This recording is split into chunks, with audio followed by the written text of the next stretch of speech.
what did you think you did right in the initial years to make Bonfire build a foundation that it actually has right now? Consistency is very key. And of course, passion. Passion is something you can pay even without being paid. You need to make clients get value for money, that even if they go elsewhere, they will not feel like, now you mtu alinigonga. We have also worked so hard to make sure that clients get like value for their money.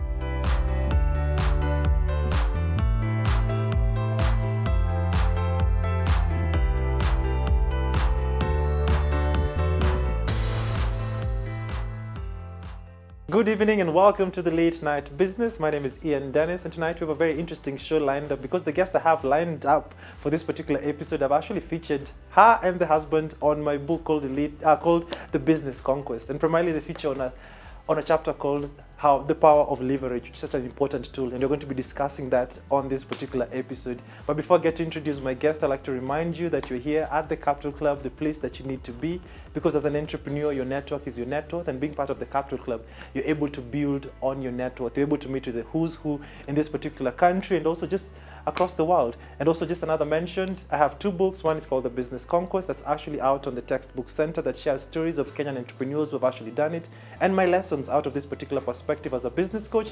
And my second book, Food for Thought, which are literally quotes, around 400 quotes that I've actually thought through over the last 10 years across different aspects of life that can help you navigate through life and business. And without further ado, the lady I'm actually speaking about is none other than Sarah Kabu. We've been planning to do this for quite a while, but eventually we're here. Yeah, finally I'm here. Looking all good. Thank you. The first question I like starting all my conversations with, what exactly are you most grateful for today? Grateful, I think the most is, of course, the gift of life and also the gift of health. Yeah, because without that, I don't know how we can live. Yeah, everything is about, just even life is such a privilege, being even here. Even to laugh, without good health, you're not able to laugh. And you're such a jovial personality.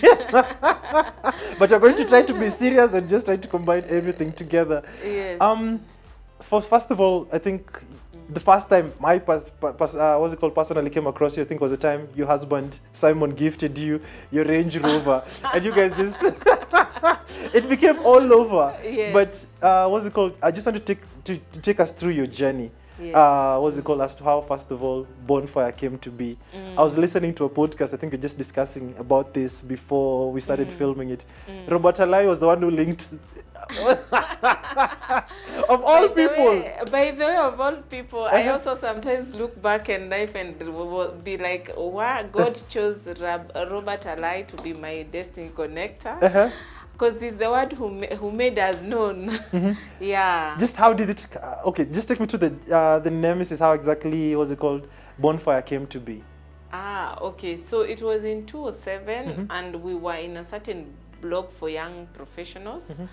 So in that group, mostly people used to post those UN jobs and jobs that are available in the country, and then now people would apply.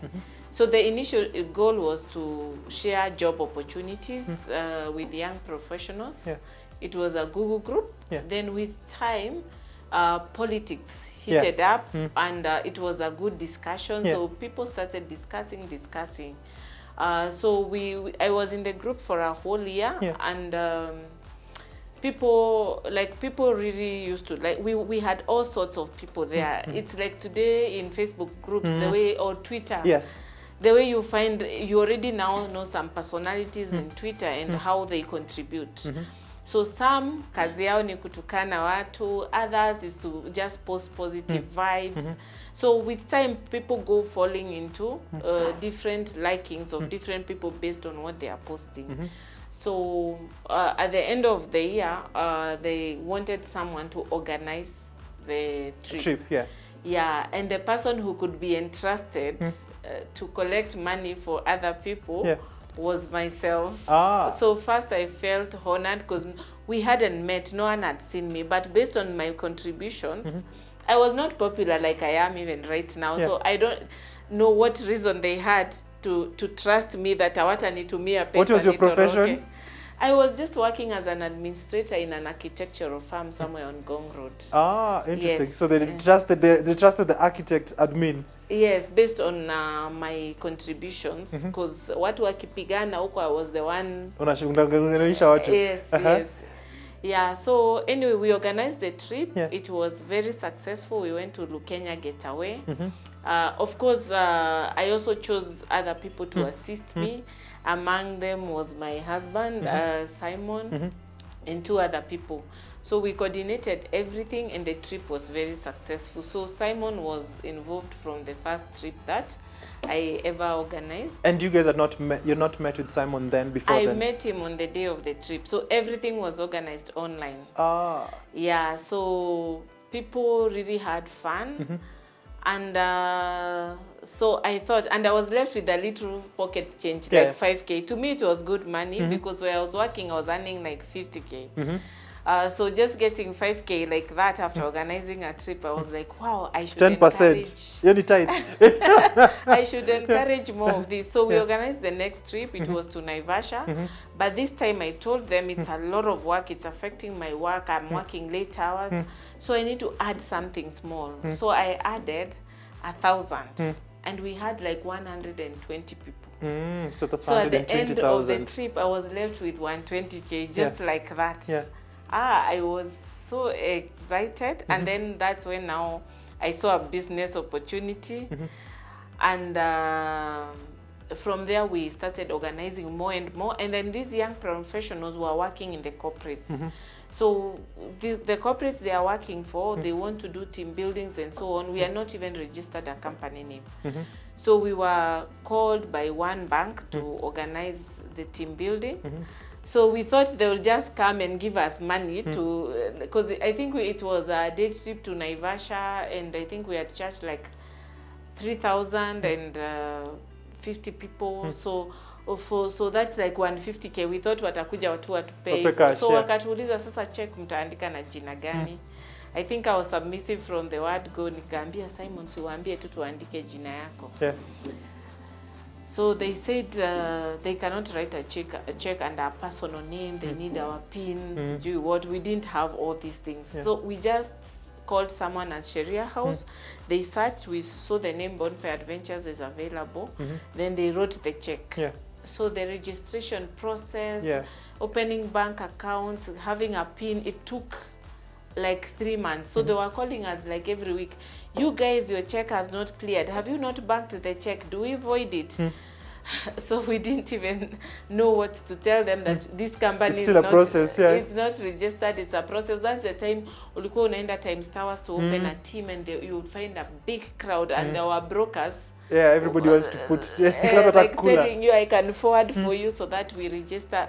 So it was such a tedious process, but with Citizen now I think at least it's much easier. Yeah, so that's how we started. The rest is history. We now have so many corporate clients. We have so many family clients. So we thank God for those people who are with us, especially at the beginning. Interesting. And so this was just an opportunity that came about. You guys took this particular opportunity and built upon it. And initially, before Bonfire, were you ever involved in any business before then? Yes, I was involved in, you know, this zinaitangwa network marketing. Ulikuwa unauza zile barashi gold bees, sijui hizo, najua sijui ni zile madao tianchi ama ni nini hizo, the expensive medicines, forever living. Yes. Yeah, so what I learned, you're a multi-level marketer. Yes, so what I learned when I was doing those things, they trained me on marketing and also running a business. But unfortunately, you would market to people, and then now, and you make some money, then all of a sudden, it closes. So you move to the next. I think I moved to like 3. The multi-level companies. Yes. All right. And all of them, when you're now at the peak, you have so many people below you, then it closes. So anyway, they made me realize that I have a talent in marketing and also talent in doing business. So you're doing the multi-level as a side hustle? Because you mentioned you're also working I was working as an admin. Yes. So in the evening, you're the ones doing those meetings in town. And then hizo telling us your meetings. CEO still on a Range Rover. Mnaona mtu, and then they also those they have very good trainings. They also make you dream, because I remember like the lady who had recruited me, she bought a Mercedes. And it was true. Those stories are true. Yes. Oh, man. And my dream car was a Mercedes. So she would tell us when going for those meetings, she would carry us in her Mercedes, and then the leather seats are smelling so nice.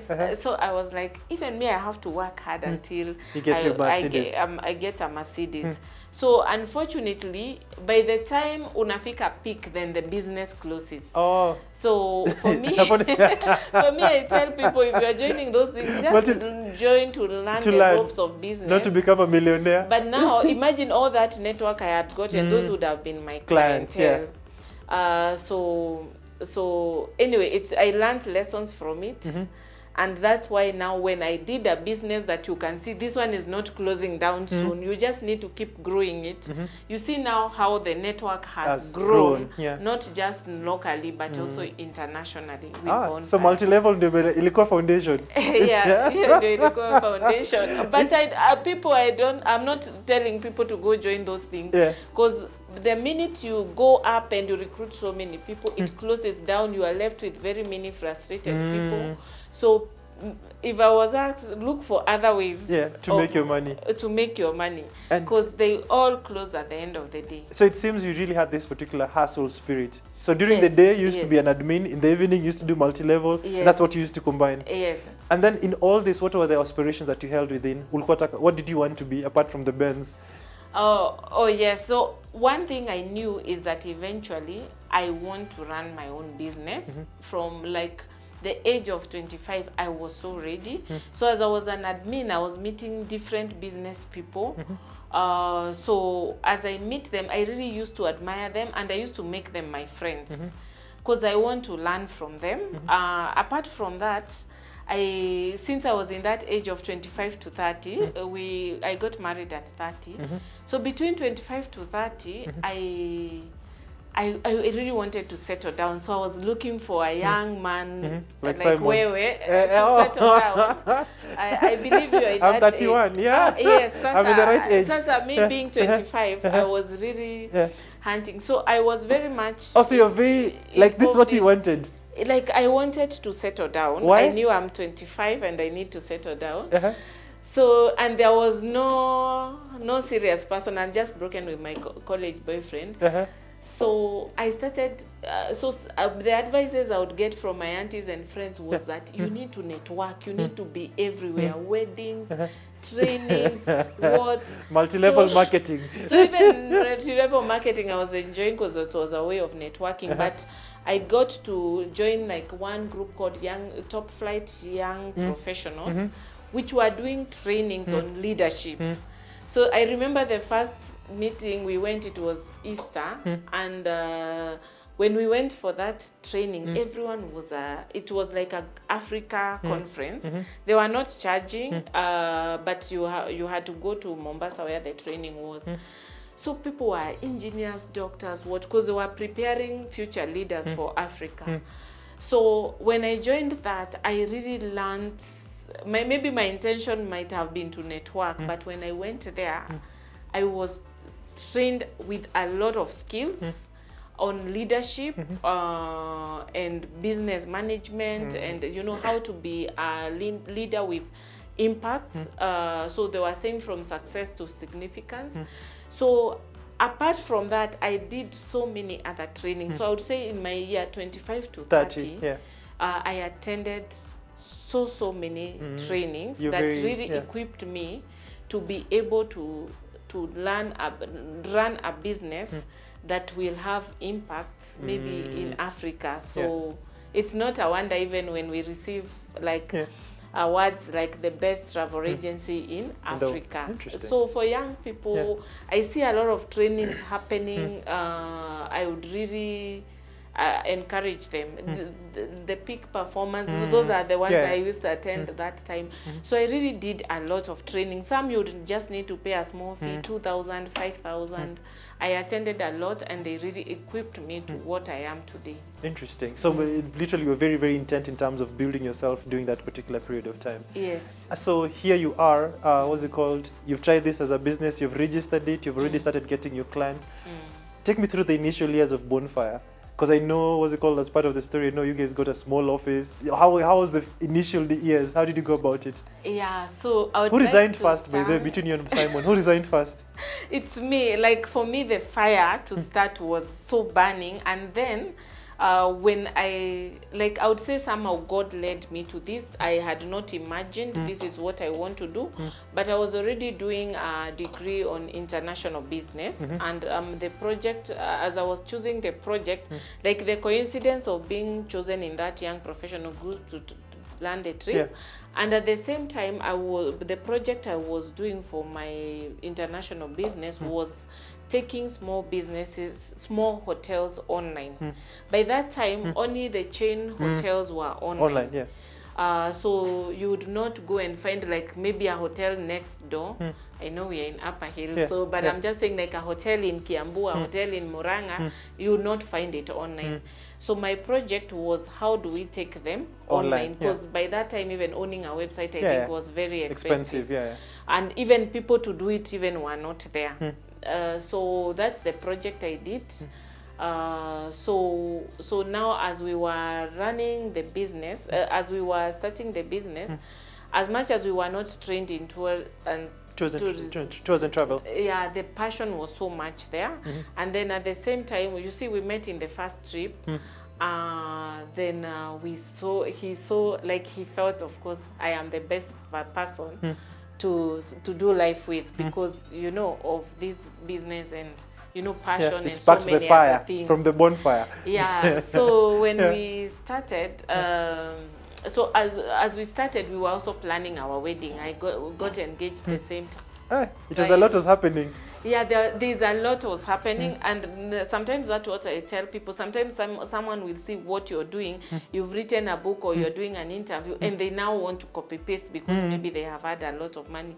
But me, when I look back, there are so many things that when you add 1 + 1, like haiwezi kuwa tu ni a coincidence. It's like God had this Everything plan. has brought it together. Because I can point you like 10 things that worked together for us to be what we are. So as we were planning the wedding, we were also like taking the business more seriously so that we can be able to raise funds for our dream wedding. So we did also, you're taking the business seriously after the engagement. Mtengeneze pesa ya harusi. Yes, so we cut ties with Alai maybe within the first year. Even Alai was also part of the business.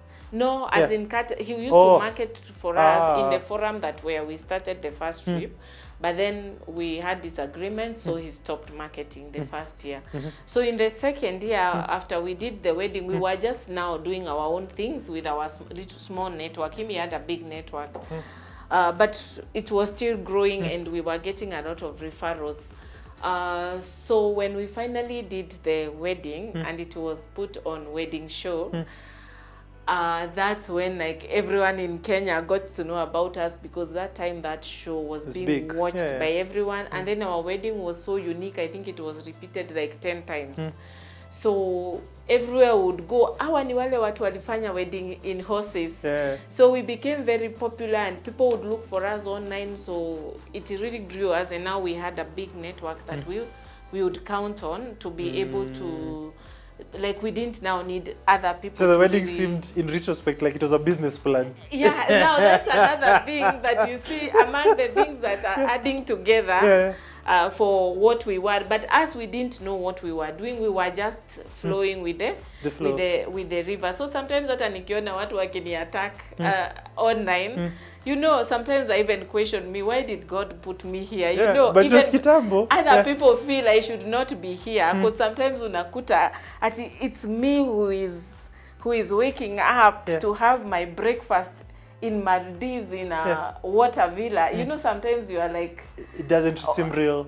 yeah, it doesn't seem real. Why me? Like mi hata si mtu wa sherehe sana. You know, like unaona watu wengine wangekuwa hapa wangeweza even kuslay better. But sometimes you know, ninaambiwa kazi ya Mungu haina makosa, and maybe if it was someone else, they'll be too drunk even to do what the mission I came to do to that destination. And then looking at it, because it seems like so many factors played into place. Probably Robert Alai is part of that story, bringing you together, getting to meet Simon there. Yes. What's it called? Your wedding was a factor in there. Now the business has been set up. You've already gotten married. You're now concentrating on the business. What did you think you did right in the initial years to make Bonfire build a foundation that it actually has right now? Actually, the person who was doing makeup today, I was inspiring her because it's a new person who is starting a business. So I was telling her, and I would tell your fans the same, that like consistency is very key. And of course passion. You know, passion made us, like, we would burn the midnight candle in the office. Until now, when we are newly married and I was not getting pregnant, my mom was always complaining, because I felt it's nice to call her in the evenings, like 9, 10, because I know that's the time she goes to bed. So she would say that you people are always working. You're in the office until midnight. When will you make babies? So you need to make money first. Yeah, so why would work without even getting tired? Because I think we used to work to get into the office at 6 and we would leave at midnight most days. So why we would not get tired is because of the passion. You know, passion is something you can pay even without being paid. Yeah, so passion is very key, then consistency. And then you also, I was advising the person who was doing my makeup that you need to make clients get value for money, that even if they go elsewhere, they will not feel like, na huyu mtu alinigonga. So not say that kuna mtu ametumia Bonfire services and went elsewhere and felt niligongwa. We always, by the time we give a client a package or we advertise a deal, we have done our research na tumejua hata ukishop wapi, you cannot get this price. And then another thing, of course, you can give a very good price and then you give bad service. So we have also worked so hard to make sure that clients get like value for their money. Sometimes I see people like maybe running maybe a hotel or something, and when you go there, you don't mind even paying for a certain amount of, like, maybe you don't even mind paying like a nice prawns and a meal, like even 5,000, maybe a meal that could go for 2,000-3,000, but you give also quality. So sometimes you find you go to places, they are just selling the name, but the food there, you feel like it's not value for money. So for us, what we have insisted on to our staff, let the client feel they got value for their money. So sometimes, like when clients go to Dubai, some wanajaribu sasa kujipangia, like wakienda kuuliza hoteli wanasikia na waulize bei ya ndege, it's already even more than what exactly you're giving, than what they paid. So wengine walikuwa wanatuuliza, we've tried to add, we wanted to come back again, but tujipangie. Tumejaribu kufanya haingiani.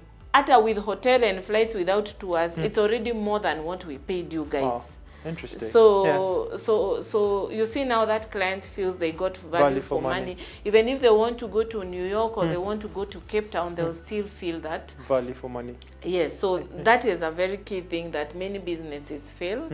And of course, the key thing is publicity. You know, you may have the best service, the best value for money, the best passion, but if there is no marketing, who will know that you even have that service? Sometimes you go to places and you're like, how come people don't know about this? Because you feel people need to know. You know, sometimes I even market for some people for free because I feel like they're offering something good, but people need to know. But now the problem is with the entrepreneur, they end up closing because they even don't have business because people don't know. All right, interesting. So on that particular point, you're going to take a short break, and then after the break, you're going to find out how this particular journey came to be. So see you after the break.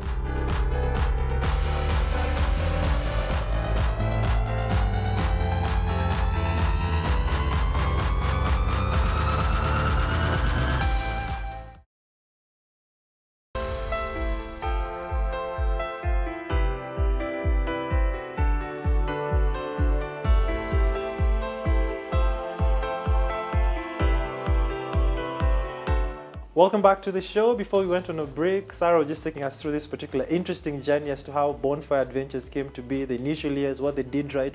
And before we went on a break, one of the interesting things that she said was the aspect of publicity. You may have a good business, but if people don't know about your business will not be able to thrive. How did you start going about Bonfire that you made it like everybody knows about it? What are some of the marketing secrets that you did? Apart from the wedding. So of course there was the alive part, there was the wedding part, and of course even us now, with time we became a sensation online. For me, I saw that the place I fit most was to talk to the women.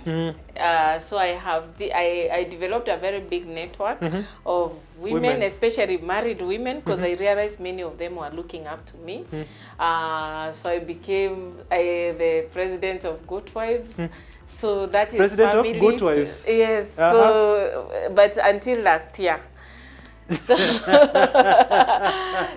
it's a real association of Goat Wives. Yes, and they are very vibrant online. Nice. They really support me. They support my business. So, as my own, I have a big following. Simon has a big following, and also like we have a following of almost 1 million. So that one is enough. But of course, it never stops. We use so many other marketing avenues. Like now, Simon is in Dubai for the Dubai Tourism Expo. It's a world expo for tourism. Yeah.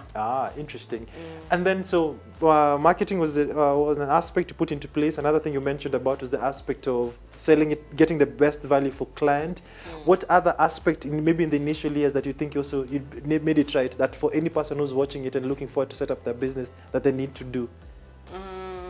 Wow, I think if you've marketed and you've done it right, I think that like you have the right product and you're marketing it well, I think that is enough. And then, so you started it with Simon. How did you guys first of all initially separate your roles? Nani alichukua pesa, nani alichukua Kwanza it was in a treasury. Who took the treasury bucket? So for me, I am the director who runs the finances. And I also do of course it came time with time as we were, because initially we didn't have structures, but of course they bring issues. So of course we faced a lot of challenges in that, and we finally had to shape up structures with the right professionals. So currently I'm the one in charge of finances and also the human resource, because human resource is very key in any business. Then he focused more now on the marketing part and also on the operations part. Yeah. Interesting. And then you've grown up this business from zero to a point now, what's it called? You guys make billions every year. What was the mindset, or maybe what's it called? What has been the mindset change through the period? Maybe from 0 to 100 million. What did you have to do to make that step? And then from 100 million to 1 billion a year, what did you do to make that? What's the mindset change to make it that big? Okay, for me, I would say like we didn't see ourselves getting there. My initial plan was to have a business with maybe where 2 of us can run, and then we have our office inside there for the 2 of us, and maybe like two or 4 people in the front office dealing with the clients. So that was our initial plan. So what I would say is sometimes you have to, like, you just need to do what is right and then leave the rest to God. If you are doing things right, honestly, like they can grow to exponential potential. Without you saying ati sasa nataka kufanya, like I want to do a business, like I was driving, I even told my PA to stop, and I just admire the JW Marriott Hotel. So like I believe one day maybe I might get there to own such a property, but I am not desperate and trying to almost kill to get that. For me, I just need to focus on what I do and do it right. Then hiyo itajileta. So the problem with people, they are focusing on the bigger picture. Maybe mtu ana focus lazima nikuwe na Range Rover by last year, but okay, like for now what are you doing? I would say focus on that, then itafika mahali, because like for us, we didn't even know that we were billionaires until we applied for this thing called Top 100. The first time we participated in Top 100, we were number 5 out of 100 top companies. So we were like, we have to work hard, and next year we be number 1. So the top 100 companies are companies that have sales of $1 billion and below. So us, we just wanted to be number 1. So when we went to submit papers, the next year we were told like last minute, like 2 days ata umbushanunua outfit, you're thinking you'll be number 1. We were told like, we can't participate, but there is a special award for us. So that's when we went. There's usually a pre-award conference. That's when we went there, and we were told now we have joined the Billionaires Club, and that this is what it means, and you know, this is what is expected, and this is how you can even move to the next level. So by that time, that's when we now graduated to the Billionaires Club. But we were so shocked, we were so confused. Like after the meeting, you don't notice the money in the bank.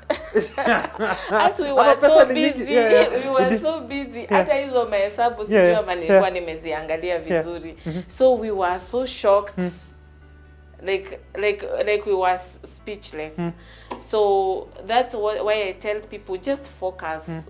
Hizo vitu zingine zitajileta. So even right now, to be frank, I really don't, I know like where I would want to be, but I'm not dying or trying to do like, you know, shortcuts or like, you know, there are people trying to do anything, even to kill, to get there. Money.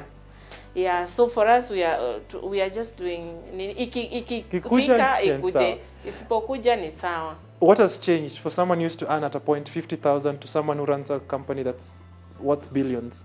What has changed about the 50,000 you and the billion you? I think the inner me has not changed much. But badilisha mtu, inaosha mtu. Me, I would want to see my photos whether I think but iko bado kuniosha. Nilisikia one nimetusiwa wewe pesa yako haijakuosha. But what I would say is that it maybe it brings exposure. So unakuta sometimes I'm unable to have conversations in some places because unaona like it's not your level.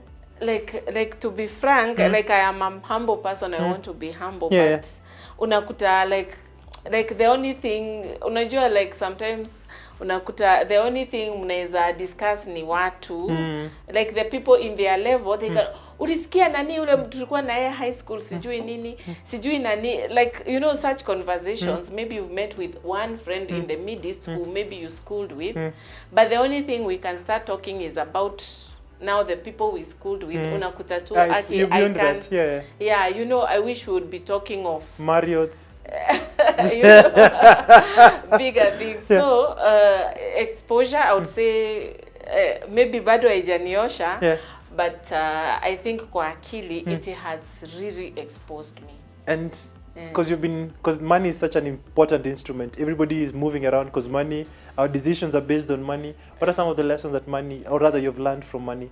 Having had very little and also having every map. Okay, me, I think I've gone to some places and I was like, whoever said that money cannot make you happy he has not been there. Didn't go nowhere to shop. They need to go to Maldives or Bali or maybe Dubai. Even go to Dubai. You know that money can make you happy. By the way, that is very, very true. So that is, but the lessons I have learned on money is that I have seen people change because of money. So one thing I try to do is not to change because of the money. And also I have learned that money comes and goes, because as you're saying, there are times you've had it and there are times that you have not had it. So I am also a firm believer of the Bible. So there's a verse that's saying that I have learned to live in any situation, whether I'm living in plenty or living in want, I can be able to be happy. Sometimes I strategically go to budget hotels just to see if I can still have fun, I can still be happy. Oh no, nchi ya kawaida unaendelea aje? Meet the people. Meet the people too. Yes. It's like politicians going to the ghettos.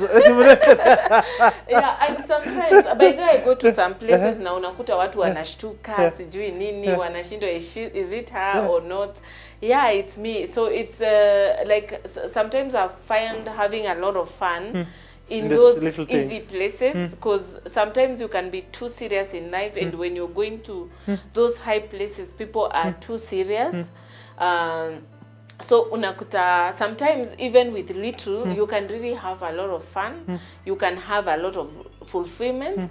And I have seen also, we've gone to like some very exclusive hotels where you find people are too serious, people are so bored, and you find like we are really not having fun. So sometimes you can even have much, and I know people who have a lot of money who are not happy, who do not enjoy. At the end of the day, I would say like one time we were in Mauritius with a certain group, or we had been selected different stakeholders in the tourism industry to go and benchmark tourism in Mauritius. So visiting many hotels, sampling many things. I remember there was one particular guy, he loved drinking his beer, but he has a rule that he drinks from 6 p.m. Aki, I'm telling you, we would all admire when 6 p.m. Mpaka unafeel to take beer, and I'm not a beer person, but you would see the person is happy, full of life, very, very happy. But there are people there who are too serious, too focused on what. Unakuta, yes, they have a lot of money. Actually, the guy is employed, but most of the other people are business owners. At the end of the day, tulisema, this guy is enjoying life more than these other people who maybe I would say they are 100 times richer than him. Yes. The quality of life is different. Yes, so make sure that you still live quality life, because kuna watu ujitoa na watu, then wanabaki having very bored life. And then you've experienced the highs, which come up with the element of business. But in 2020, when COVID came, it was such an extreme period, especially in the tourism industry. How dire was the situation for you at that particular period of time? And how was that particular moment? What did you learn from that particular moment? Well, I think when I remember the COVID days, I think that's why I say like 70% of the success of our business, it's like something God or supernatural. As our efforts and our passion and everything is just 30%. But 70%, there's a big man behind. Because to be frank, if I had been told this is what is about to happen, I don't know even what I would do, or even what I would advise someone to do. So I would say that we saw some supernatural, because we had a lot of groups that were to travel within the year. Airlines are closed. Every client is asking for their refund. But somehow, like we refund, and us, you know, we refunded until money ran out of our accounts. And then the airlines, some people, tulikuwa na groups zinaenda Malaysia, zinaenda Dubai, wapi. Sasa hata the offices are closed, unakuta hata there is no one to talk to. So your money is still held there, and yet clients are asking for the money. And we refunded until ikaisha. Sasa tukashindwa tutafanyaje. But somehow, God gave even our clients the grace. By the way, I never saw anyone complaining, even online or wherever, that nililipa hii trip na Bonfire wametaka refund, hawajani refundia pesa yangu or something. So somehow I would say, because you know some people can be very very difficult and malicious, and it's their right anyway to ask for their money. But we saw grace. I would say we managed, but it was not easy, because in the process we also lost money. And but most hotels, once they reopen, some hotels took even a year or two to reopen. Yeah. But somehow the clients were still patient. I would say there was a lot of grace in the whole thing. And what are the lessons that you learned out of that period?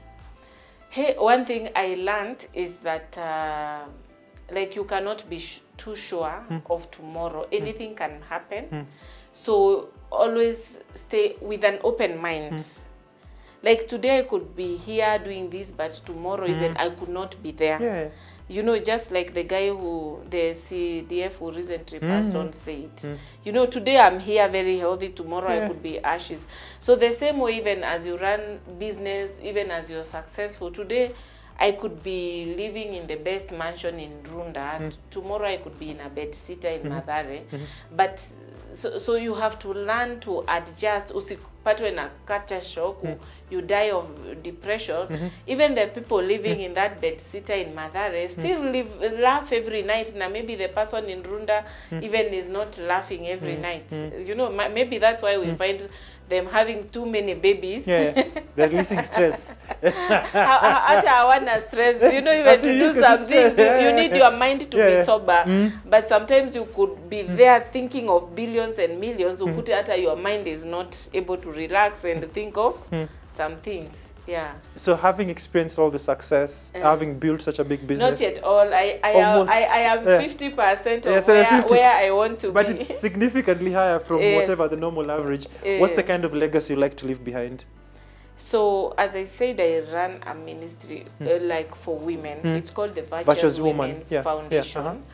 So the legacy I would want to leave, I've already opened offices, but I'll launch soon, is to mentor many women. Yes, I have to invite men too. So I want to mentor many women, young women. Because the virtuous woman is a woman who worked so hard to feed her family, to make her money. So you see, like it talks of she's clothed in fine linen, she's and nice jewelry. She considers a field and buys it. She brings her food from far. So it means yes, him to akukula tu hizi kienyeji pekee, anakula pia imported so food. So women see virtuous. According to the Bible, I am also reading the verses in details and seeing some of those verses. So it's like a woman Proverbs who is 31. able to, who is able to provide her food. So I want to mentor many young women to be the same and undo what they are learning online, that you can have a mbaba who can give you money and you don't have to work hard.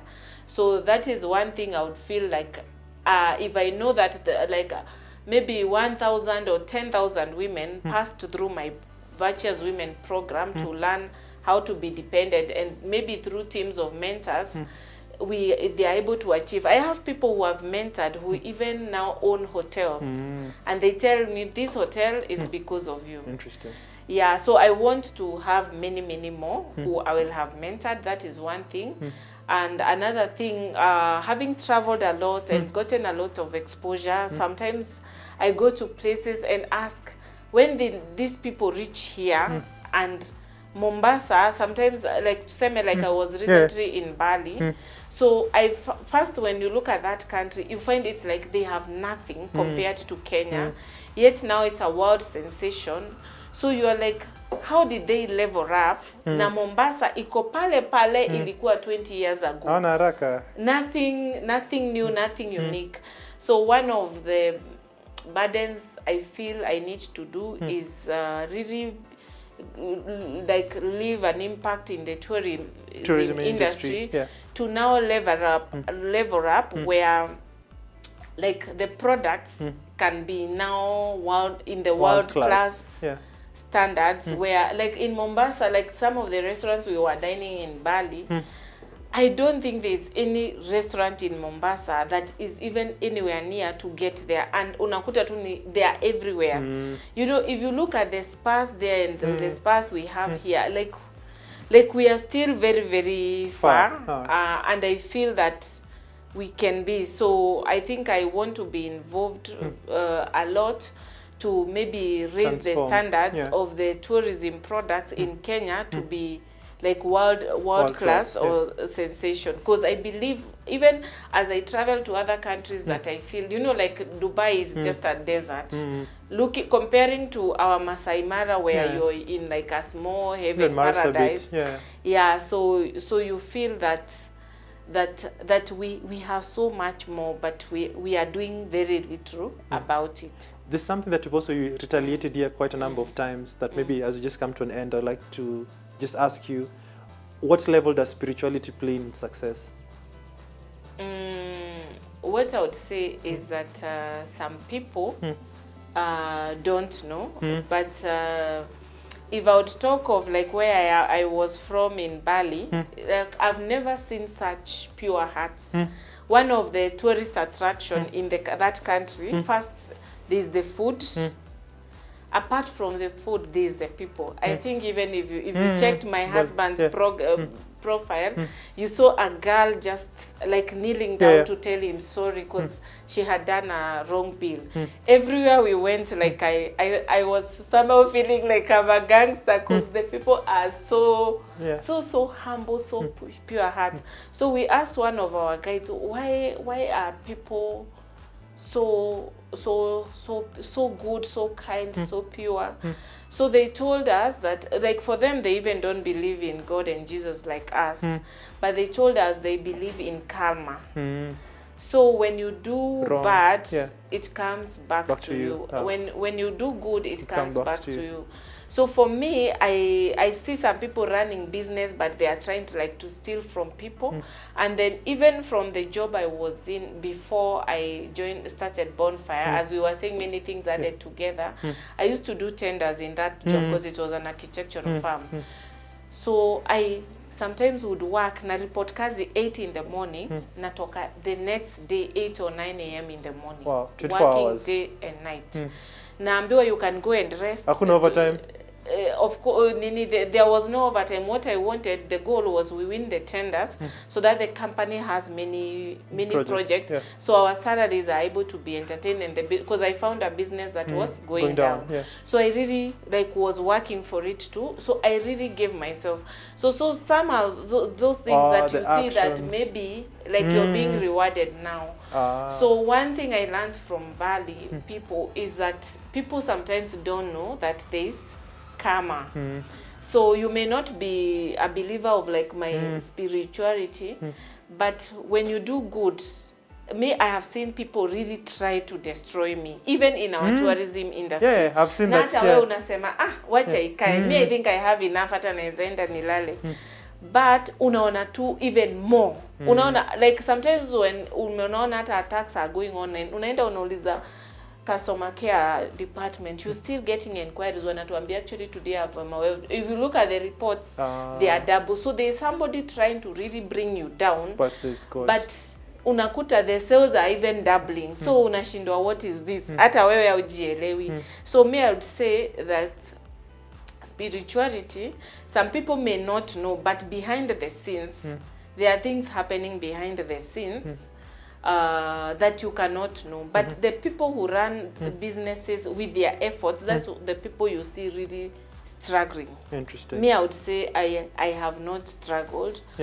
Of course, I've working up to midnight. Na work because there's so much. I'm trying to clear my desk, but I've not struggled even to look for business, and we have not lacked. Interesting. So before we get to wind up, I have 10 questions, quick fire questions. So answer whatever that comes to your mind. What's the greatest risk you've ever taken? Greatest risk? There are many, so I don't even... One. What do you think is the greatest risk you've taken? Greatest risk? Maybe the first international trip we organized without us having gone there. Interesting. Yes. What is one item worth spending more money on? One item worth spending more money on? Yes.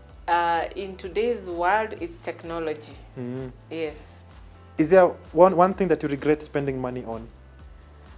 One thing I regret spending on, I am a very wise spender, so I'm just trying to. I've spent sometimes money on clothes which you see on the shop, but when you come and wear it at home, Reality. yeah, something you As in don't you- know what happens. Yeah, Money or happiness? happiness. What's your hidden talent? Hidden talent Yes. is interiors. By the way, I'm a very great interior designer. Interesting. How do you Yes. start your day?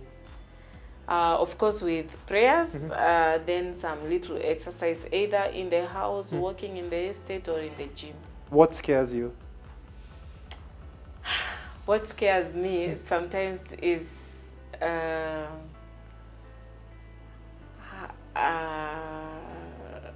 what scares me? Of course, death.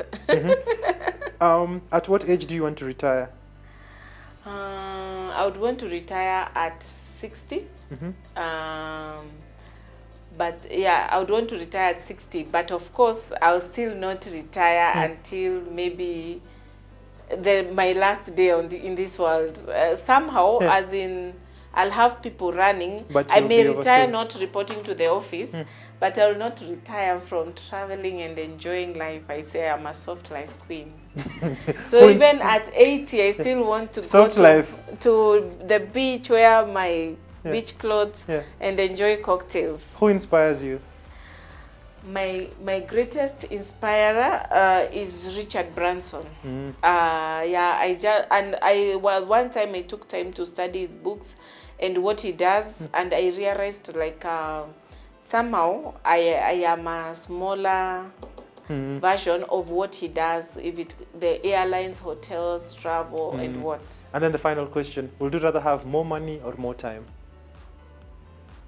That's tricky because Choose one. Assuming with time and no money, it will be the most boring time. I have had days where I have no money. I would say like during honeymoon, our money ran out. the horses. The horse Yes, hates we horse went hates for- and your money. Yes, we went to Zanzibar and we booked a big, nice hotel for like the first 4 nights. Yeah. Then we had another 4 nights in a budget hotel. This bed and breakfast. It Yeah. was on the beach, but very, very budget. Like I would say, I would rate it as 1 or 2 star. But now you're there, you don't have money. Sometimes hata tulikuwa tunaenda tunanunua chips somewhere in a roadside alafu tunakula. So I would say with time and no money, sometimes It's very boring. Money don't makes know. life good. hey, money can sort life. Hey. So that's a difficult one because with also I have had time. There's a Christmas. There's a New Year. I had planned a trip to Dubai and Singapore. And then we decided to go to Naivasha, like we were to leave on 29th. So nikaona from 24th to 29th, what will I do after my guests departed? Yeah. So I went somewhere in Naivasha, and then we got food poisoning, and it was so bad for my child, so we could not travel. And then that's when I realized that the importance of being in good health, because I would see now people, I really wanted to see those New Year fireworks in Dubai. So the fireworks were in their stomachs. And that time, Sasa, we were there, our kid had fever, that time we had one. So you could see that like unakula ka ugali hapo kwa hospitali when you should. So I realized like money is good, but without good health, it's useless. Goodness. Wow, what a way to actually end this conversation. It's been quite interesting. I hope you've learned a thing or two on how exactly they went about building Bonfire, and quite an interesting conversation. As always, we're coming to you from the Capital Club, the place you need to be as an entrepreneur, because at the Capital Club, as you always say, your network is your net worth. You get to meet tons of persons in the corporate world, tons of entrepreneurs that you can actually get to network with. And also, as I remind you, you can go get 2 of my books. That Textbook Center, Food for Thought. I share numerous quotes around life and business you can actually learn from, and also get to learn some of the interesting African stories on how to build your business. My name is Ian Dennis. This has been the Late Night Business. Until next time, I'll see you right here on KTN Home.